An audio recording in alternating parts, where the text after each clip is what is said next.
Yo, what's going on out there? It's Larry coming to you again with another Blazing Sports Report. There's been a lot of things going on in the world of sports. I'm going to give you a quick rundown on some of these things, give you my personal opinion on what's going on with them. First thing we're going to talk about right now is Peyton Manning, the Jim Irsay situation, whether or not he's going to remain the Colt. Jim Irsay has already come out and said, "Hey Peyton, if you want to be a Colt, you can be a Colt." Peyton Manning wants, in my opinion, Jim Irsay to say, "We want you back," or "We want you gone." This back and forth is getting kind of drawn out. It's getting kind of old. We all know that they don't want to take the risk on Peyton Manning and giving him $28 million. If I'm Peyton Manning, what I would do personally, I would wait it out and wait it out and wait it out. Because this much I do know. If I'm Peyton Manning, I'm going to find work somewhere. My name being Peyton Manning, all I got to do is pass a physical, show people that I can still throw the ball. I know I got a job somewhere in the NFL. Jim Irsay, on the other hand, he's stuck with the Colts, who got the #1 pick, which will most likely be Andrew Luck. But here's the thing. Jim Irsay will be stuck in a situation where he's rebuilding, he's losing out on his franchise player. He's probably going to be looked at in this situation as the bad guy, not Peyton Manning. My thing is, if Peyton really wants to stay, then stay. I mean, there's no need to drag this out. There's no need to play games with this or what have you. Peyton Manning, Jim Irsay, they need to work something out. Whether or not they do or not, I don't know. But my personal belief, if I'm Peyton Manning, like I said, I wait it out. I see what happens. If they cut me, they cut me. Like I said, I can find work somewhere else in the NFL. I could be a starting quarterback on any team in the NFL. Moving on. We have the recent signing of J.R. Smith to the New York Knickerbockers. Now, J.R. Smith, he's going to bring one thing to this team, that's explosive scoring with a bad attitude. I mean, we do know that last year he was able to calm himself down a little bit. He was able to play. He wasn't too much of a problem, if you will, in the world of basketball. But here's the thing. He's going to the New York Knicks. J.R. Smith is a scorer, flat out scorer. We know that much. He's explosive, he's athletic, he's young, he's tatted up. He's an exciting player. I'm not taking that away from him.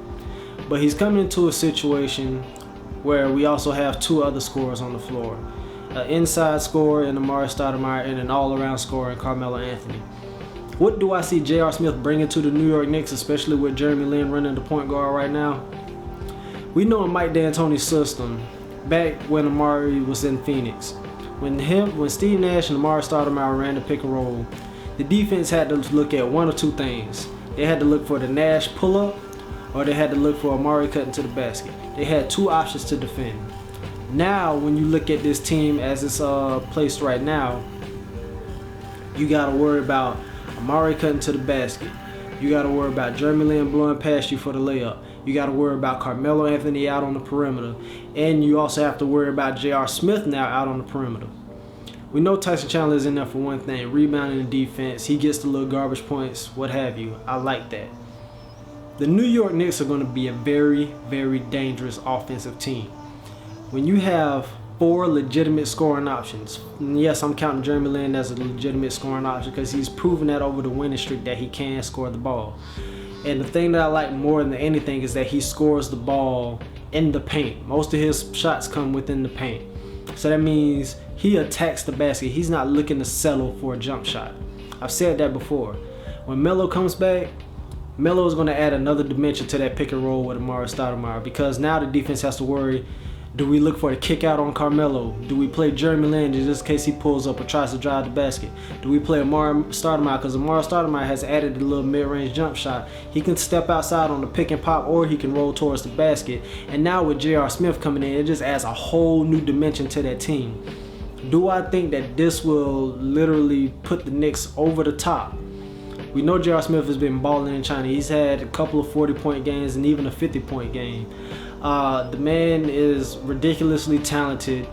I believe that coming into this team right now, he will be a tremendous asset to them, and he will add to their already great chemistry that they have right now. Once he gets integrated into the system, especially when you consider that the offense is basically push the ball, pick and roll, look for the best option, which Jeremy Lin is great at doing. We all know about the turnovers right now. He's averaging about 6 turnovers a game, if I'm not mistaken. But the thing is this, with Jeremy Lin with the ball in his hands, the man is still a very dangerous threat. New York Knicks, I put them in the top 3 in the Eastern Conference right now. I can't say the NBA as it stands right now, but I will say this: in the Eastern Conference, they have put themselves up there, especially once we see how the team runs when Melo gets back and with J.R. Smith in the lineup. We'll look to see how they gel. I'm hoping that, I don't know if he has been like legitimately cleared yet, but if J.R. Smith comes in on Sunday, I don't know whether or not he's going to start or whether or not he's going to come off the bench. That remains to be seen. But I do know this: no matter what his role is in the offense, the man is going to be a tremendous help to them. Final thing I want to talk about right now: UFC 144 is coming to us next weekend. We got the championship fight between Ben Henderson and Frankie Edgar. Frankie Edgar coming off the battles with Gray Maynard. Great fight. Outstanding fight. The guys, they battled. He retained the title. He's taking on Ben Henderson. Ben Henderson's last fight, I believe it was against Clay Guida. He beat Clay Guida to set up this fight. It's in Japan. It should be exciting. Who do I think will win that fight? I'm gonna go ahead and point my finger to Frankie Edgar retaining the title yet again. Frankie Edgar is an amazing fighter. He's proven that he can last all 5 rounds in the championship fight. He has the stamina, he has the endurance. Ben Henderson, he's the same way. He's a great, exciting fighter. But I think that Frankie Edgar's experience, especially with the battles that he has had with the Gray Maynard in the past, will be a tremendous help to him. And I think even if he didn't have the experience, I think he's a better, well-rounded fighter, in my opinion, to beat Ben Henderson. I look for maybe a 4th round, either a TKO or maybe just a complete knockout. If I'm not, that's my personal opinion. Like I said, I'm still new to the MMA world. I don't know like all fighters' backgrounds like some of you guys out there may know. If you want to, you can help educate me on some of this stuff. That way I can better bring you my predictions in a more varied manner.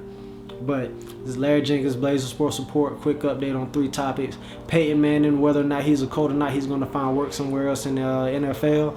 J.R. Smith, he's going to make the Knicks even more lethal on the offensive end. I think Frankie Edgar will knock out Ben Henderson in the 4th round.